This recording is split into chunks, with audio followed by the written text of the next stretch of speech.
Hey, it's Jeff McNichol down here at Mom's Music, 1900 Melwood Avenue.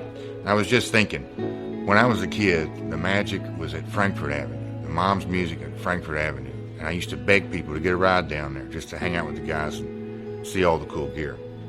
Now that I'm the owner of this store, it's like a dream come true. We're recreating the magic with the vibe that we used to have at the old store. We're carrying all the gear that you're going to possibly want. We're giving you the outstanding service and personal attention that you deserve.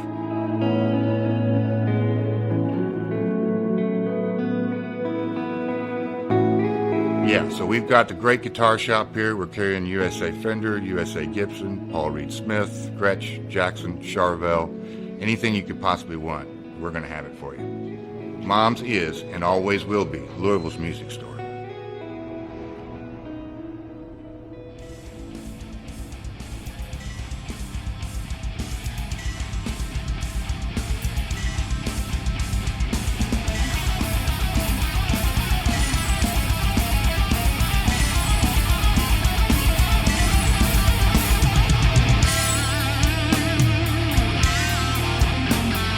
Thank you for tuning into the Metal Forge. I am Mark Jackson and I am your host. The premise of the show is pretty simple. Awesome interviews and awesome music.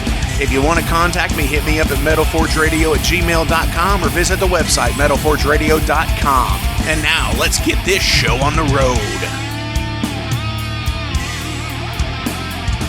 What's going on, Metalheads? Thank you for tuning into the Metal Forge this week. I'm Mark Jackson and I am your host. Today I'm featuring Hugo Munoz, also known as Witchhammer, from the awesome band Witchtrap. These guys are from Medellin, Colombia, and a huge shout out to all of our South American listeners out there. It is great to have you all on board, and the Metal Forge is taking over the world, one country and one band at a time, and guess what? We're taking it. So I had some time earlier this week to sit down and chat with Hugo about a lot of things, music and otherwise related. And one of the things that was really hard for me was coming to realize how most of the citizens there have had a terrible time with life and how the cartel and the corrupt government have taken over the country. It makes me think of how something like music can really change and save your life. And a big shout out to you people who have had music change and save your life, because it's pretty fucking heavy. But more on that later. Let's talk questions. I'm going to keep it kind of short and sweet this week. Let's get into the actual question of the week here. And I usually ask a different question, but this time I was like, you know what? I want to throw it out there. I want to ask you guys something that I ask all the guests that come on the show. What is the worst album by your favorite band? And boy, did I actually really get some good ones. Chris Leffler said Super Collider by Megadeth, and he goes, but they have had a few other stinkers as well. And yes, I do agree. Someone did reply back to that saying that Risk was worse than Super Collider. I don't know. I think Super Collider's really it. Jerry Barksdale said Anathema. Every single album was incredible except for their last one, and it was unlistenable. I'm not sure. I have not listened to them, but I will check it out. Colin Canton says the Nostradamus concept album from Judas Priest just did nothing for him. You know, I haven't listened to it yet either. I have it. It's one of those albums that I bought to complete a collection, but I haven't listened to it, so maybe I'm a bad fan at that point. Stephen Rose, Rock or Bust by AC/DC. And I have felt that way about their albums since after Stiff Upper Lip. That, I think, was their last album I could actually get into and really enjoy. Everything after that has been bad for me. Phil Garrett, shout out Phil Garrett at Ageless Art Tattoo in Clarksville, said Black Acid Devil by Danzig. Mallory Wright says Drunk in the Daylight by the Coffin Cats. Jeremy Mathis, and he's not the only one, so we're going to get into this. Jeremy Mathis and Bobby Nailitz both said Saint Anger. Alvaro Gomez, Forbidden by Sabbath. You know, I've liked that album, actually. I think Forbidden is a lot better than Dehumanizer and such. So, Matthew Frakes says Risk is worse than Super Collider. Neil Rodriguez said Lulu. And I want to know if you're, Neil, if you're a fan of Lou Reed saying that, or if you're a fan of Metallica saying that. Because I don't believe Metallica counts that as an actual album. Yes, they did write the music to it, which I've always said that is mediocre Metallica music over bad Lou Reed poetry. Tron Haganator Nice screen name there. It says Abigail 2. You know, I'm weird about sequel albums. Like, there's really only one that even did any kind of justice, and that's Bat Out of Hell 2. I mean, you have these magnanimous, awesome fucking albums like Welcome to My Nightmare. Fucking another good one is, Abigail. Shit like that. But then you can't release Welcome to, like, the number 2, My Nightmare. It just doesn't work for me. I mean, you can't fucking just do shit like that. It just doesn't work for me, brother, as Hulk Hogan would say. Russell Jackson Art says, Nevermore, The Obsidian Conspiracy. I'm not a big fan of Nevermore. My drummer Todd is. I think so. I think Todd's a fan of Nevermore. I might be wrong with that. So I'd have to get into it and listen to it. Blitz Speed Metal says, Force of Habit by Exodus. I'm like a diehard Exodus fan. I'm like the 80s, and I love Exodus. They put on a great show live, but I don't know. Kane Steele says, My Dying Bride, Feel the Misery. Mick Watkins, bass player of Wild Ride, says Carnival of Souls by Kiss. Ultimate Power Corrupts is Diabolus and Musica by Slayer. Grave Dancer says Virtual 11 by Iron Maiden. It's so damn repetitive and unoriginal, can't stand it. Corey Sims, another Forbidden on there. It's like, come on, people, really? Ancient Warrior Band says Hammered by Motorhead, but it's not that bad, he says. You know, I'm weird when it comes to that because I think Motorhead has, 3 distinct parts of their career. You've got the original lineup, or the classic lineup, I should say, and then you've got the 80s, and then you've got the mid-90s to millennium lineup, the last 20 years of their career from like 95 to 15. I could really pick an album from each of those that I would probably say is the band's worst album. Stumpy El Hombre, Jared, says Toxic Holocaust, Primal Future 2019. High Healer, Man of War, The Lord of Steel, just to name a few. So keep sending those answers in to me.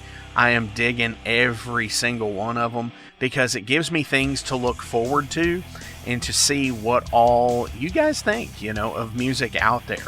So I'm kind of torn on my reply. I would have to say something like, I'm not a big Dio Sabbath fan. I love the Mob Rules, but I'm not a fan of Dehumanizer or The Devil You Know, like that kind of Dio album with them. It just doesn't do it for me. So I would have to go with like Dehumanizer or The Devil You Know. So this week's question is, what musician do you admire no matter what they're a part of? And for an example, like Joe Walsh, did you like him in the James Gang and not in the Eagles? Just something like that. So what musician do you admire no matter what they're a part of? Make sure you guys are clicking the links to the bands below, the official websites, the Bandcamp pages, the YouTube pages, the Spotify playlist. Without being able to play shows, this is the only way these guys can make any kind of money. So please, click those links, show your support, and help these people out, because they are the ones that need it the most. Also, thank you to the sponsors, Mom's Music, Maxwell's House of Music. Go get your gear from those places. Check out Bert, Bobby, Brooks, Howard, and Mike at both of the stores. Click the links, momsmusic.com, maxwellshouseofmusic.com. I also want to say, anywhere you can get this podcast, you can get the Wrestling Steve Show, the It's Gonna Get Weird podcast, and the Night Demon Heavy Metal podcast. So please, after you're done listening to this show, listen to these people as well. They have great content, super fucking rad people. Check them out. Also, Better Days Records, if you're in the Louisville, Kentucky area, or you can click below. They have a Discogs page for some really cool, rare shit you can find. So check out Better Days Records. So I do want to say thank you out there to the new partners of the Metal Forge, Unchained Tapes and Mercenary Press. Click the links below. Check those awesome new partners to the Metal Forge out. And if you use the code MetalForge10, you will get a 10% discount off of your total purchase at both of those retailers and partners. Thank you. All right, Metalheads, I'm being joined here with Hugo from Witchtrap in Medellin, Colombia. Dude, thank you for coming on the show this week. How are you doing? Thank you, man, for the invitation. Once again, it's a honor, and I'm so proud being here in Metal Forge Radio. And a big hail to all the followers and listeners to your metal show. Definitely. Okay, so thank you. yeah. About Witchtrap, you all have been around for quite a long time. You've been around since the early '90s, and ever since about 2003 or so, you've had the same lineup, right? Yeah. That's rad as shit, because not a lot of bands can say that 20 and 30 years down the road. So tell us about Witchtrap. How did y'all get it going? Well, I can say many things about our band, because in the beginning of the band, we started just like fun, younger guys with the intention only to have fun and playing some stuff. We in the early days, we only play acoustic guitars and making some imitations, if we could say it in this way, playing some chords in the guitar and making some covers just for fun. But in some day, we don't have any gear or electric guitar or drum acoustic set. We only play with seats, imitating like a drum, and with acoustic guitars, and just want to imitate the idea to have a band. But through the time comes to us, we finally could save some money to buy a very cheap electric guitar and a small amplifier. And since then, we found an idea to compose something real seriously, So I remember we bought the guitar and the amplifier with something like maybe $80. It was really cheap, But a friend of mine who played in a punk band in the neighborhood I live, he gave me his drum set, but it was handcrafted. Oh, wow. And with that gear, if we can call it this way, we start to play some real songs. We have some ideas, as I told you, with acoustic guitars, but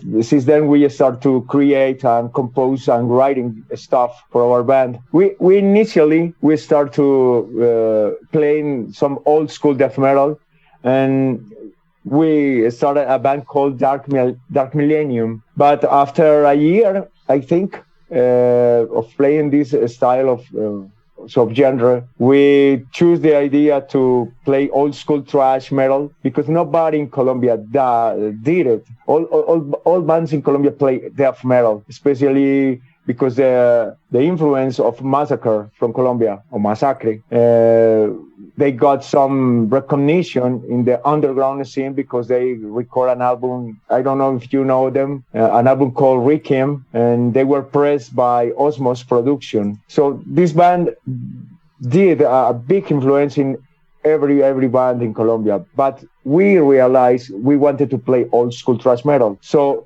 having in mind this, we thought that we could get more exposure playing another stuff that nobody played in that time. And actually, we want to play old school because we were very, very influenced by heavy metal stuff, bands such as Raven, Anvil, speed metal like Running Wild, Exciter, and we really want to play like them, but a little bit faster, a little bit heavier. Witchtrap burn in that time. Definitely. So it's obviously to see Witchtrap is very, very influenced by Venom, because the lyrics, because the logo, I some similar touches, Definitely. Yeah, and who doesn't love Venom though, right? Yeah, for sure. And the stuff comes in late 90s. I remember we were invited to play in an underground metal show here in Colombia, and someone guy asked us to do an EP, and we found it like an opportunity to finally record something, because our demos were recorded in our rehearsal room with really pure gear. We recorded in a recorder with a microphone included into the recorder, and we put the recorder in some special place when the record got a kind of clear sound. Right.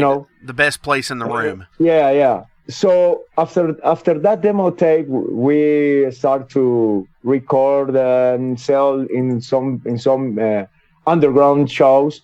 People start to say, "Hey, your band is pretty good. It's different, and I like because you play old school, and it sounds something new for the metalheads here in Colombia." And I start to send through Perpam around the world, in Germany, in the United States, in Europe, in Japan. And I start to get some feedbacks by email, and it was pretty good for us. So turning back to the early 2000 and late 90s, the EP was an opportunity to get more exposure out there in the underground. So this EP is called Witchhammer. It was a step forward in our musician career. We never thought that our band were going to be recognized in the underground as we have gotten right now. But we were so happy seeing a professional recording, if we can call it this way. But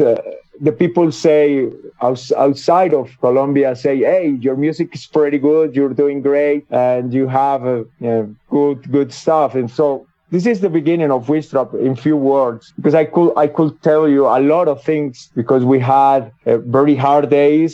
We have the problems in social living. Right. Because the narco traffic, because the cops, even nowadays, our country is having very hard problems because the government and shit like this. But in those days was fun, because it was part of our jobness, our job. Well, but we love it. Definitely. Yeah. And I think you have to love what you're doing to continue what you're doing, because if you don't love it, then why are you doing it? One of the things I want to know about is, you said you were playing acoustic guitars, you were playing drums against, like the table and stuff like that for shows. Yeah. When you all were coming up, when you all were, growing up, were there many actual clubs and shows that you could go to? Were they all underground? How does that work down there? I don't know how to answer it, because in Colombia, normally for having a band was because a help between the musicians in different bands. It's like a common rate, you know what I mean? So we lend our stuff and our gear to friends in other bands, and that's the way we could grow up playing music and even recording. I remember in the first 2 recordings we did, I have to lend stuff or not rent, because in Colombia it's hard to find good gear, but the underground is a comrade union. Right. And we gave we render the stuff between us, and some guys have the chance to buy good gear because they have family in other countries like USA, and they bought this stuff in the United States and bring it to Colombia. This is the only way we got to grow up as musicians in Colombia. I don't know if you could understand what I want to say. Yeah, absolutely I do, and I think everybody else does too. I think a lot of American musicians take it for granted that they could go to any music store and get anything, where coming from places like Colombia and, I know Sepultura in Brazil had said that how hard it was to get instruments there too. So yeah. I think that don't take stuff like that for granted. You can't always just go to the music store down on the corner or to the bar down on the corner and watch a show, because they might not, you might be in a place where it doesn't happen. Yeah. In Colombia to find a metal bar or metal club in early 2000 was hard to find it. I remember the only one bar in my hometown in Medellin started in 1999, I think. And only one metal bar in a big city with 3-4 million people. But once this bar started, we find a place with all metalheads in our area. We could meet and share beers and talk about music, or maybe to fix shows.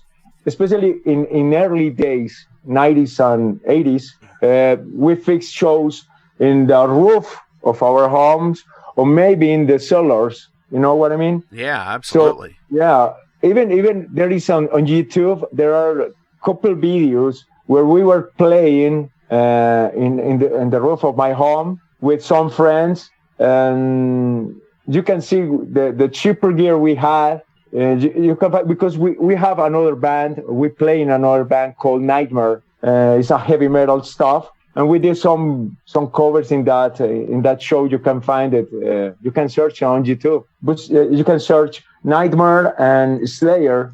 Nightmare Evil Has No Boundaries, or Nightmare Am I Evil? And you can see these videos on YouTube.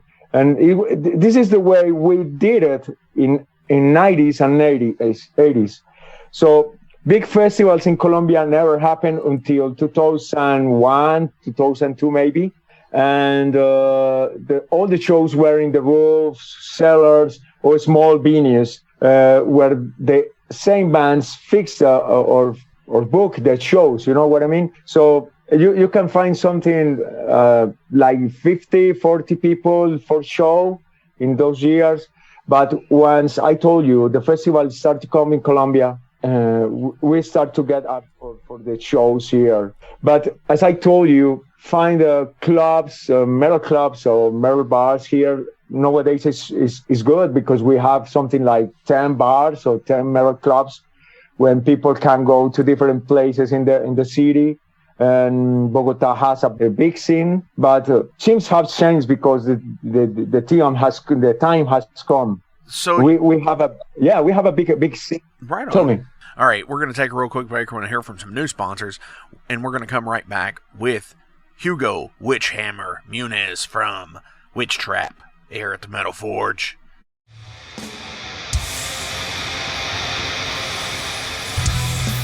Hey everybody, let me tell you about the new sponsor to the Metal Forge, Unchained Tapes. They're an independent Pennsylvania tape label.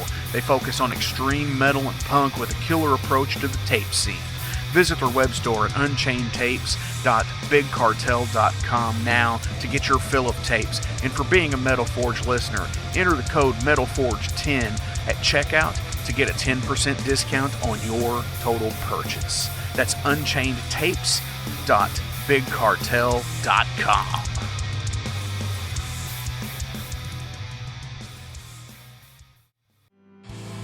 Hey, are y'all in a band? Do you need merch for shows? By now I'm sure you've seen all the Metal Forge patches that are available, along with many more. Well, the printer I use for those is UKR Patcher. Check them out on Facebook and Etsy. They do awesome custom work and for extremely affordable prices for any band budget. Check them out, UKR Patcher on Facebook and Etsy.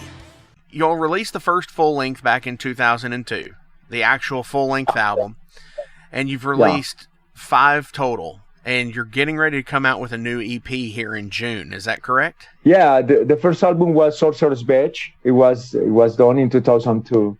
Since then, I remember we recorded an EP called Nightmares of the Dead, and it was released on 2005, maybe. I can't remember. But it was recorded in 2003, but only was released until 2-3 years later. Oh, wow.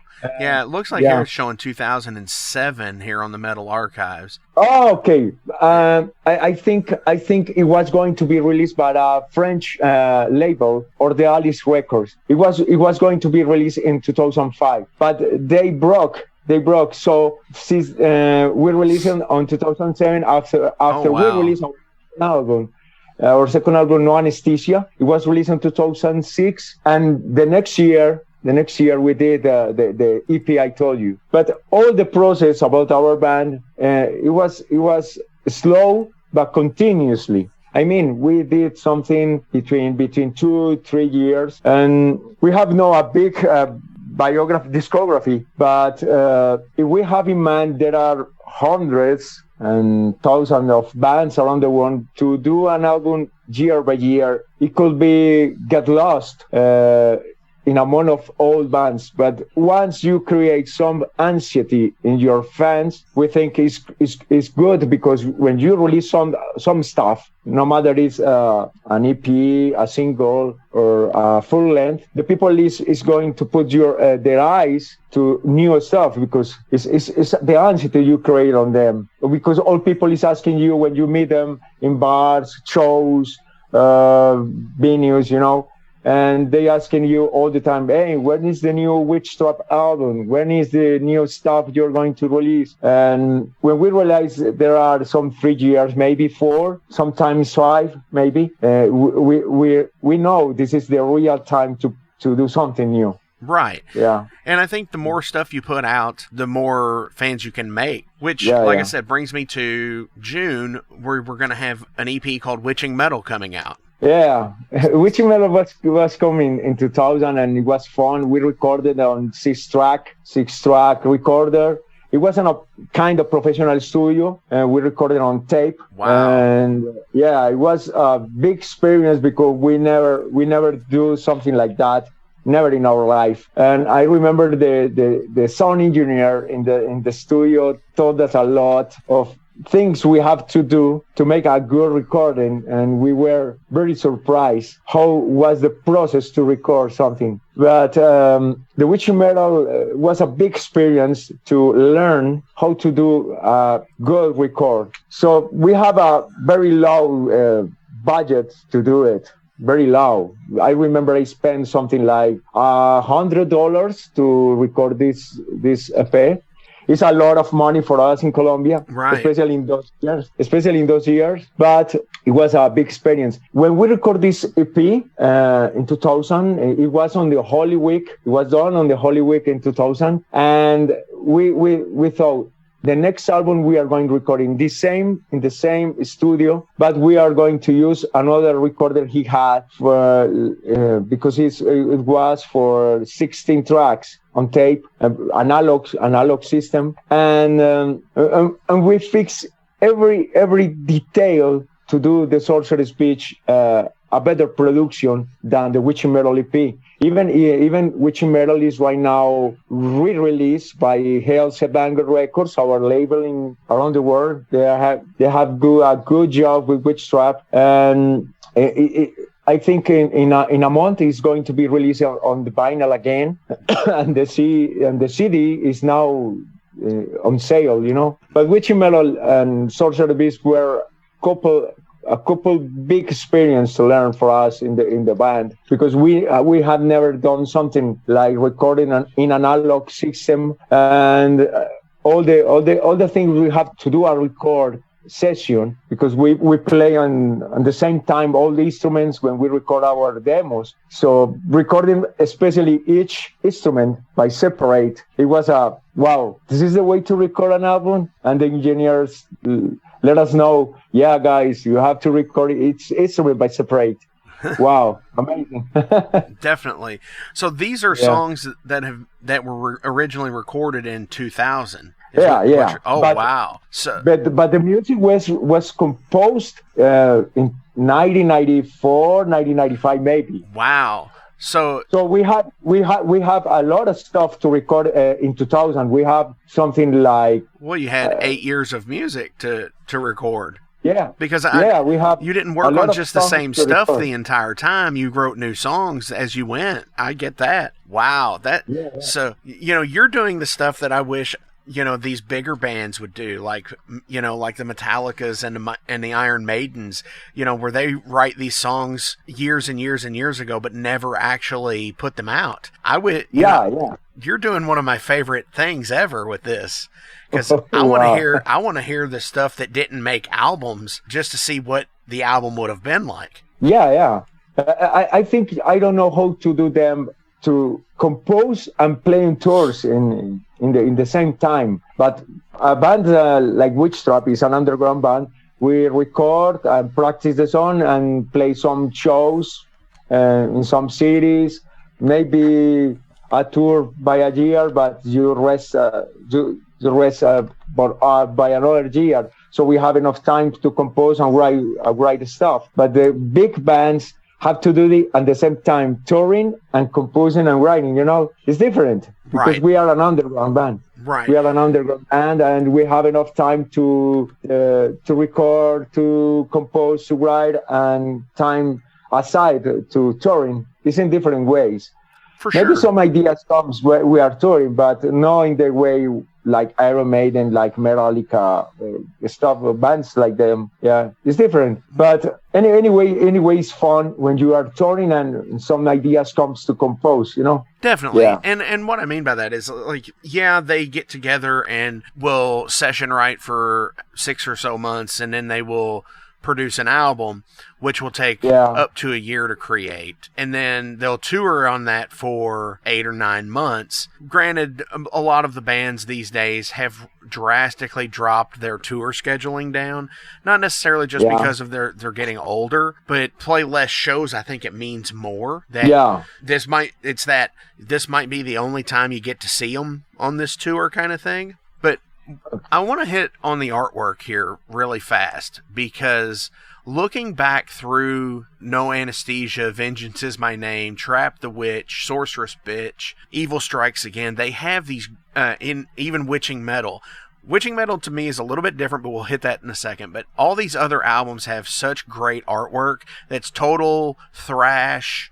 Like, you would see it and you would look at the cover and say, I've got to listen to this. Okay, let's talk about the stuff you find old school thrash. Witching Metal, as you say, is different because it was our first recording, and we don't have a clear idea to what to do with our band. We were very influenced by heavy metal stuff, as I told you, and hard rock bands. But when we record Witching Metal, especially, we were very influenced by black metal stuff we were hearing in those years. Definitely. Okay? And that's where I was going to go with this, because it has a very black death metal cover to it. Yeah, but we really know what we want to do with Witchtrap. We want to play old school thrash metal. So when we record Witching Metal, we realize, hey, man, we are doing so black, so raw, and we want to do it to make our songs like old stuff. So when we start to record Sorcerer Bitch, No Anesthesia, Vengeance Is My Name, Trap the Witch, and Evil Strikes Again, we knew actually how we want to sound. You know what I mean? Definitely. So in the production at the studio in those albums, we focus our idea in the production to make it sound as we want to sound. So the difference between Witching Metal and all the stuff is this, because we were influenced by black metal, but we wanted to sound old school, but we couldn't make a record a surprise for us when we finish it, because we realized, hey man, it sounds more raw and black than we wanted to sound. If we play the songs right now and we record it, we could do it on the studio, and it will sound like Evil Strikes Again or Vengeance maybe, but it was something like the time. I mean, yeah, it was something. It was part of the magic at the time. Yeah. Yeah, it was the magic, the atmosphere we had in those years, because we were kind of young, and now we have so clear what we want to do. So it's a small difference, because the feeling is the same, but the sound production is different. You know Definitely. what I mean? Oh, absolutely. Yeah. I think it's interesting how old school you wanted to make it sound in 2000, and I don't think a lot of, and just to put just like some dating on that for the listeners out there, is if it was modeled off of Venom and a lot of black metal of that time period, you're talking, which was already 20 years removed at that point. And and if you recorded that now, you would have been 40 years removed. So people got to think that, you were modeling stuff off of music in the early 1980s, like 81, 82, black metal, Venom, 83. So we're looking at almost those albums coming out almost 40 years ago now. A lot of people don't realize that, hey, that's a long time at this point. Absolutely. Yeah. For sure.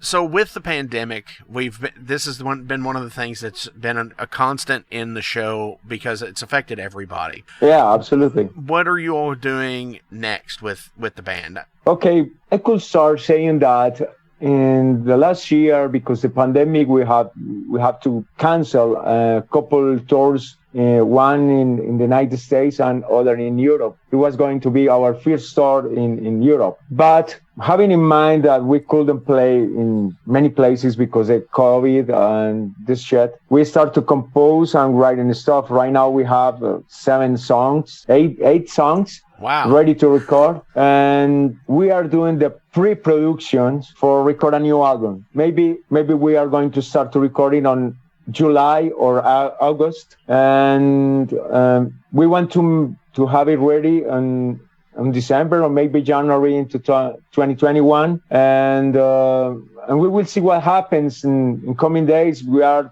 trying to reschedule the tours in the United States. We are been talking with a friend of us in LA who is a promoter and booker, and we want to do the tour we had to cancel last year and do in the next year, or maybe in fall this year. It depends of the COVID situations and restrictions and lockdown for each country. But if United States is open and we can fly to the States, maybe we are going to tour in fall this year. If it's impossible to do it, maybe in early 2021, we are going to tour in the States. But in Europe, it's going to be kind of hard to fix again the tour. But we are been talking with another promoter and booking agency to make it happen, because we had a big audience in the underground, in Europe that want to see Witchtrap, and we have only played once in Oslo, Norway. It was in 2014, if I remember. Let me think. We're playing in October 30th, and we play only one show in a big festival in Oslo, but we want to tour in Europe. We will love it. We really, really love it, because we have good feedback from Germany, in Sweden nowadays, and Norway, and we will see what happens. This COVID has changed everything for all people. But I as I told you before, the first thing we are going to do is a new album. Definitely. So we have the stuff, and we are going to record it. We have our home studio, and we can do it very easy. Yeah. For sure. And that's I'm sure it'll be super interesting for fans of the band for years on end now to finally get to see you guys and just be in shock and awe of what you are going to play live. Because you could throw you could throw something out from 20 years ago, and there it is, and that stuff is super rad to me. I love it when bands do that will play deep cut tracks that, they might not be popular now, but they were popular then, I dig that. Yeah. That's super cool. Yeah. So let's take another quick break. We're going to come right back with more Hugo Witchhammer Munoz from Witchtrap here at the Metal Forge.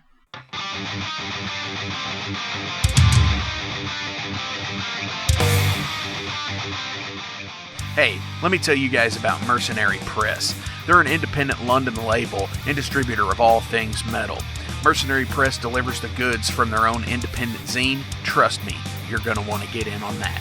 To distributing various bands from all over the world, including Cramp from Spain and Sadistic Force from Texas. Visit mercenarypress.bigcartel.com to find out what all they have in stock and what you can order. And for Metal Forge listeners, enter code METALFORGE10 to receive a discount on your total purchase at mercenarypress.bigcartel.com. Check it out now. Welcome to the night. You think you know Night Demon? Then the Night Demon Heavy Metal Podcast is for you. Step into the darkness as we peel back the curtain to give you an unprecedented, all-access look into the mind and the heart of the demon. We're talking band history, song analysis, studio anecdotes, stories from the road. It's everything a diehard Night Demon fan could want and more. This is the only place to learn the inside scoop, the deep dive trivia, the untold tales from the band members themselves and those closest to the Night Demon story. Need more? The sacred Night Demon Crypt will be pried open to reveal demo recordings that have never before seen the light of day. all with in-depth commentary by the band and the people who were there for the writing and recording process. This is a gold mine, a treasure trove of all things Night Demon. Head over to nightdemon.net or wherever you listen to podcasts. I want to shift gears. I want to ask some questions about you personally, okay? Okay. That's good. These can be music related. They can just be related to general life. But if you're good to go, I'm ready. Okay. What band do you like that none of your friends like? Okay. I think Pink Floyd. I don't like Pink Floyd, but I would love to. I have give the time and the chance because I have heard Pink Floyd many times, but I can't find something fun for me. So all the time when I heard Pink Floyd, I get sleep. So you're not a big fan of Pink Floyd, but everybody else does. All my friends love it.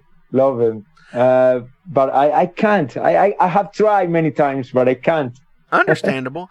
So what is a band that you like that they don't like? The band I like that they don't like. I think it could be Voivod, maybe. Voivod is a not very good band for the people of my hometown. They find it something raw and progressive and weird. But to me, it's amazing. Right on. And see, that's what it's all about. It's where we it's subjective, Yeah, definitely. So what would be your biggest pet peeve with people? I could say that I hate when people talk to me and push their fucking finger on my head. I hate that. Oh, yes, Don't touch me. It's just speak. I understand, but don't touch me. Yeah, I hate it. Well, let me tell you something. Yeah. Oh, yeah. No, I hate it.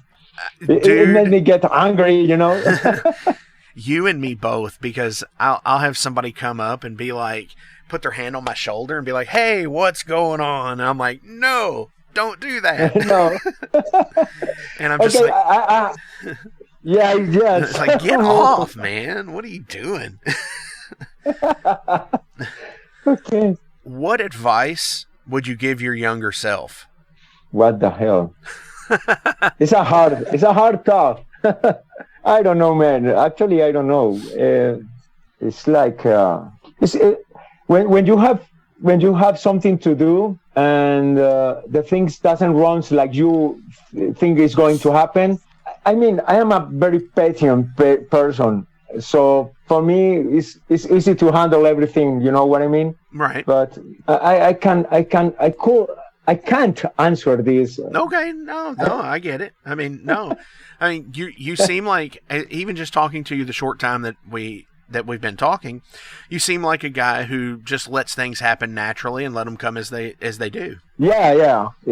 So which is awesome. I think I lived my life one time by time. I mean, one thing at the same time. Right. Because people lives like they want to take everything at the same time, and I try to live my life outside of the stress stuff. Right. Because if you want to take one thing, another stuff, and working and all fixing everything at the same time, I get stressed. And in my mind and way of express myself, I take the stuff with patience, and I don't want to get my mind stressed. So because it gets me so angry and furious, and so I take one thing on the time, only one thing, know what I mean.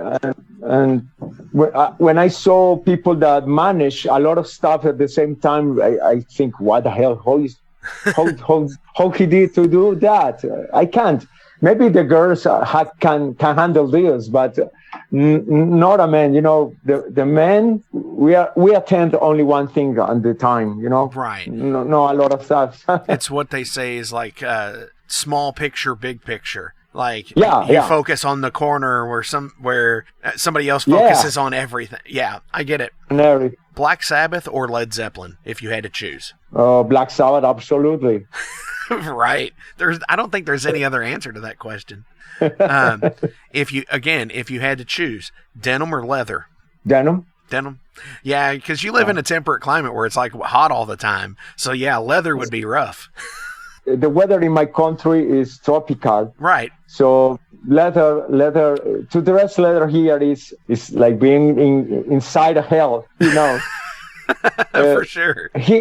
We had never felt real cold like you have in winter in the States. Right. But denim is fresh, and it's like young. I remember it moved me to the old days when I was young, you know, when I was a teenager and dressed a metal shirt with a denim, you know, right, denim jean, and it's made me feel like young guy. Even if I am 48, but when I dress denim and metal t-shirt, I feel like teenager, you know. Yeah, like you're 23 again. Yeah. Do you collect anything? Collect anything? Music? Yeah, but other than music, what do you collect? I don't know. Okay. I collect knives. Cool. Yeah, I have something like 30, 40 knives. And actually, nowadays I have stopped to collect knives, but I did it in the past. But it was the stuff I collect. Definitely. You know? And I'm sure, different styles and stuff like that, like butterfly, switchblade, pocket knives, Yeah. I love blacksmithing as well. I don't do it. I would like to, but it's one of those things where, I love, certain ways things are done, like Damascus knives, where it's layered. I love that stuff. Okay. So, cool stuff. Cool stuff. Cool stuff. Oh, yeah. It's good. What is the worst album by your favorite band? My favorite band is Venom, absolutely. And that's going to be tough. Yeah, but Motorhead too. But let me think. I think the worst album from Venom could be from 80s. I say with At War with Satan. Wow. I like.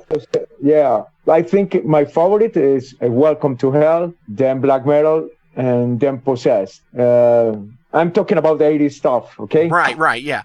And let me preface. Let me jump in here and say that I'm not saying that At War with Satan is a bad album. But it's out of those albums, I get what you're saying. Production on that album is not so good either, in my opinion. Yeah, it's different. It's a lot rawer than Welcome to Hell and Black Metal. So it's different. So yes, I can get behind that. And with Venom, you really have to break down all three parts of their career, because the Demolition years are completely different than the 80s. Absolutely. And then when Kronos comes back in 2001 or something, they're a completely different band again. Just like Motorhead, for that matter, like you had mentioned Motorhead. Absolutely, yeah. Venom is very influenced by Venom. It's just unspeakable. Definitely.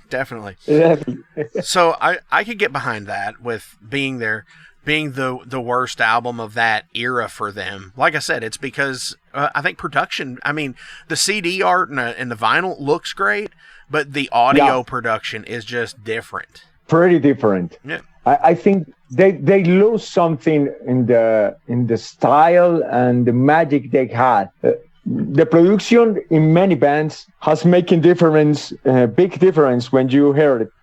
For example, I'm not going to say something against Metallica, but when I heard the Black Album, I lose all my interest in the band. Because of the rawness wasn't there. Yeah, the sound is absolutely amazing. But this album has nothing fast. It's very slow. When I heard it by first time, I remember I was in the house of a very known heavy metal head in Colombia.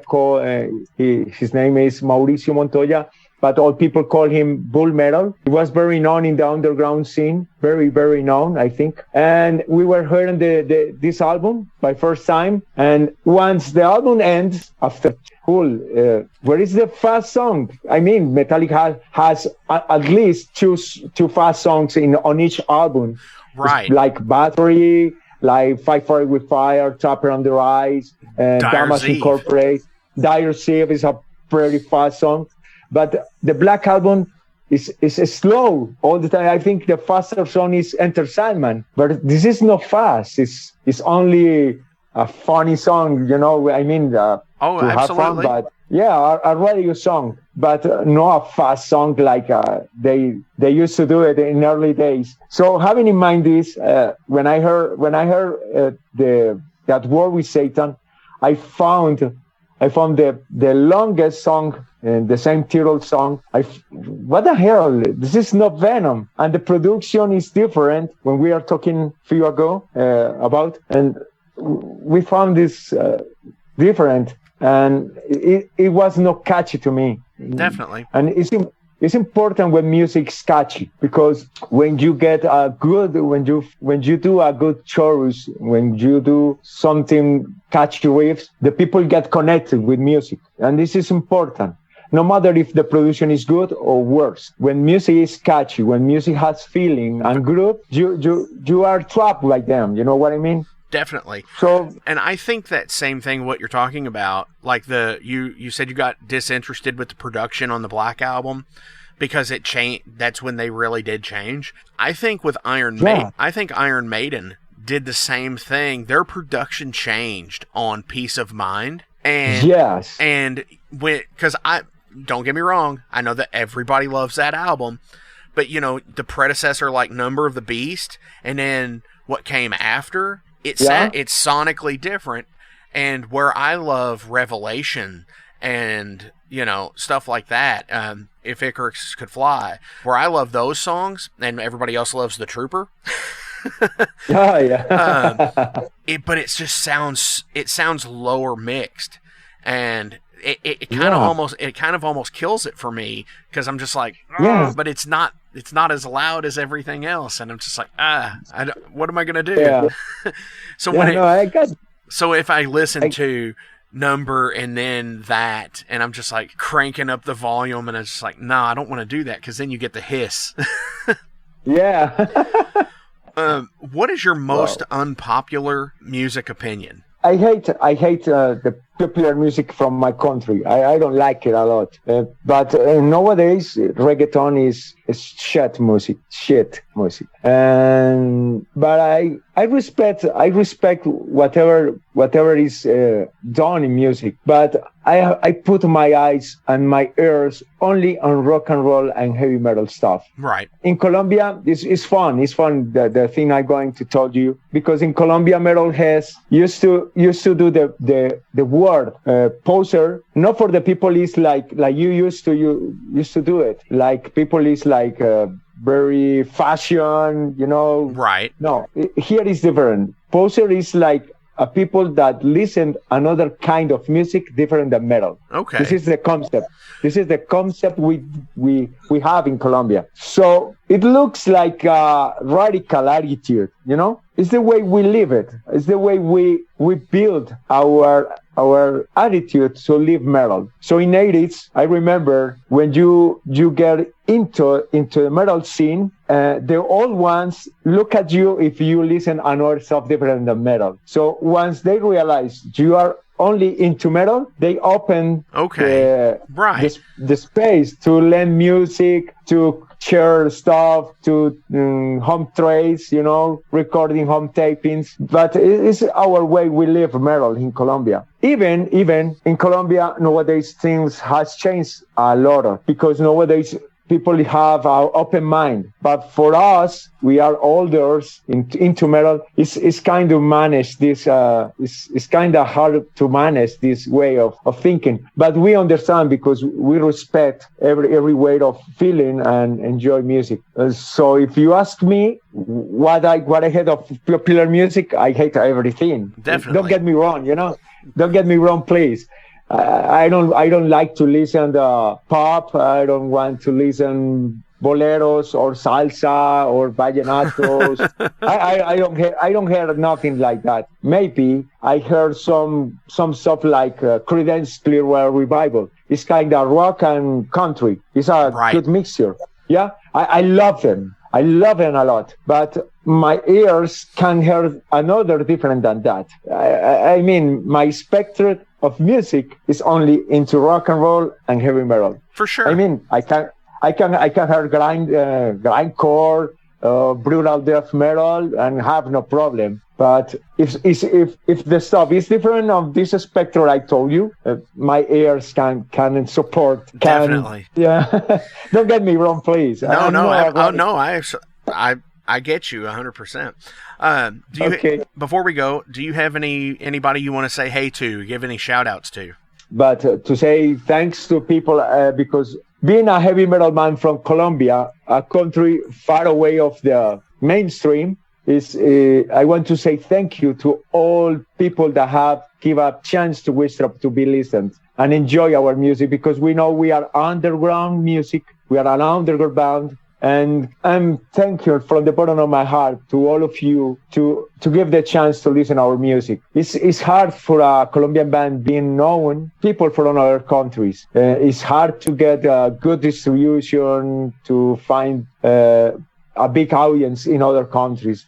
So thank you, first of all, thank you to all of you to has given a chance to listen to our music. Secondly, be safe because the COVID is real. Even the restriction and lockdown are kind of weird to manage this situation. And please be safe, be friendly, and heavy metal is our still life. And thank you to you, to Metal Forge Radio. Dude, thank you so much for giving the chance to talk about my life, my band, and some thoughts. Hell yeah! All right, we're gonna come right back. We're gonna finish this up. We're gonna listen to some more Witchtrap. Hey guys, Wrestling Steve of the Wrestling Steve Show here. So if you're currently listening to the Metal Forge with Mark Jackson, then you understand that Mark Jackson has a pretty discerning taste when it comes to music as a whole. You'll also understand that he has a discerning taste for professional wrestling, just like me. My show is called The Wrestling Steve Show. I talk about modern and classic pro wrestling in a completely unbiased, unfiltered way. Be sure to check me out on all available podcasting platforms. That is The Wrestling Steve Show. And I am the host, Wrestling Steve. Just remember, like Confucius said, man who goes through turnstile in Thailand is going to Bangkok. Pro wrestling. Hey, it's Mark Maxwell at Maxwell's House of Music. Listen, all this stuff is now available to purchase on our website. Check it out at maxwellshouseofmusic.com. We carry all the top brands, like Fender. We got Gibson. We also have basses. We've got ukuleles. We got drums. We've got sound gear. We've got keyboards.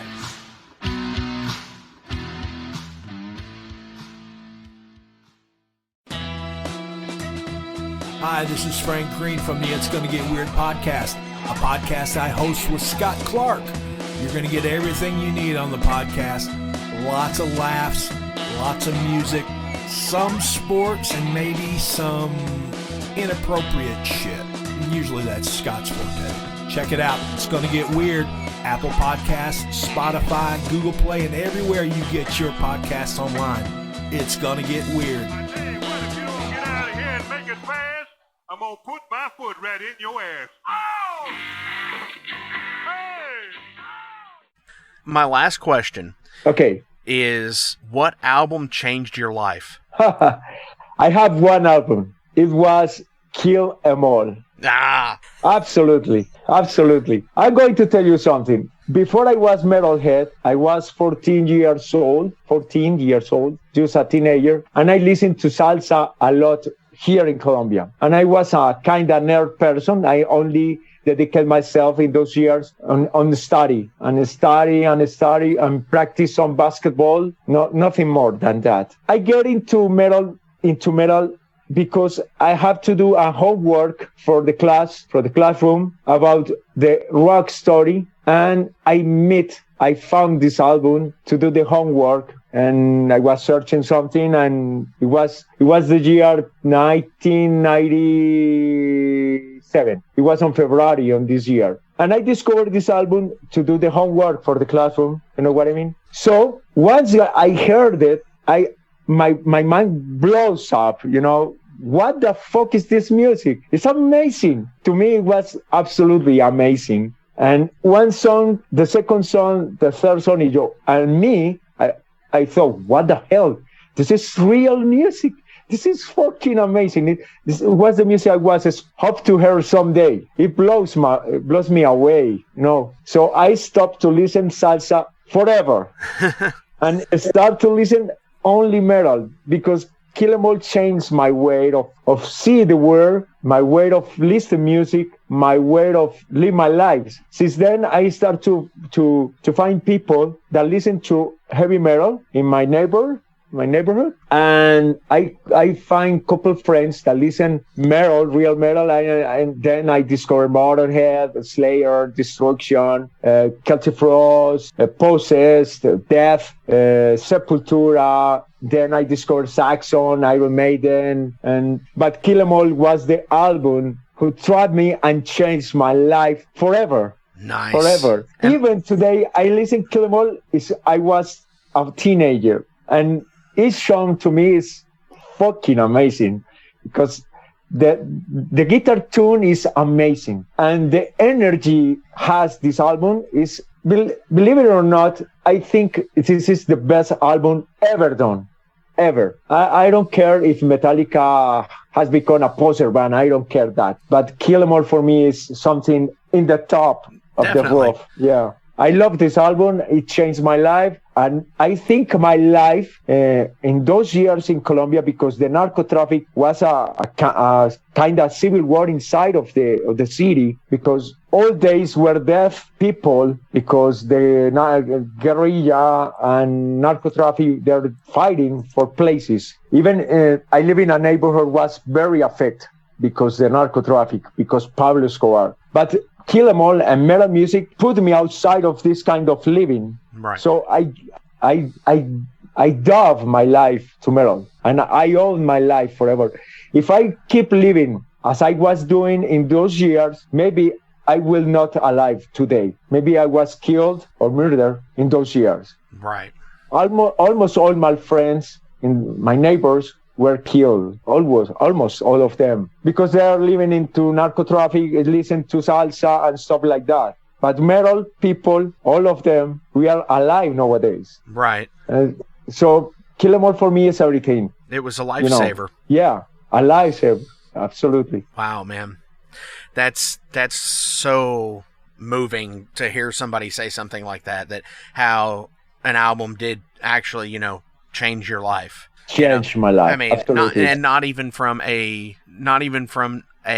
music standpoint, but just a change, like in your everyday to day life. It didn't change the way you played music.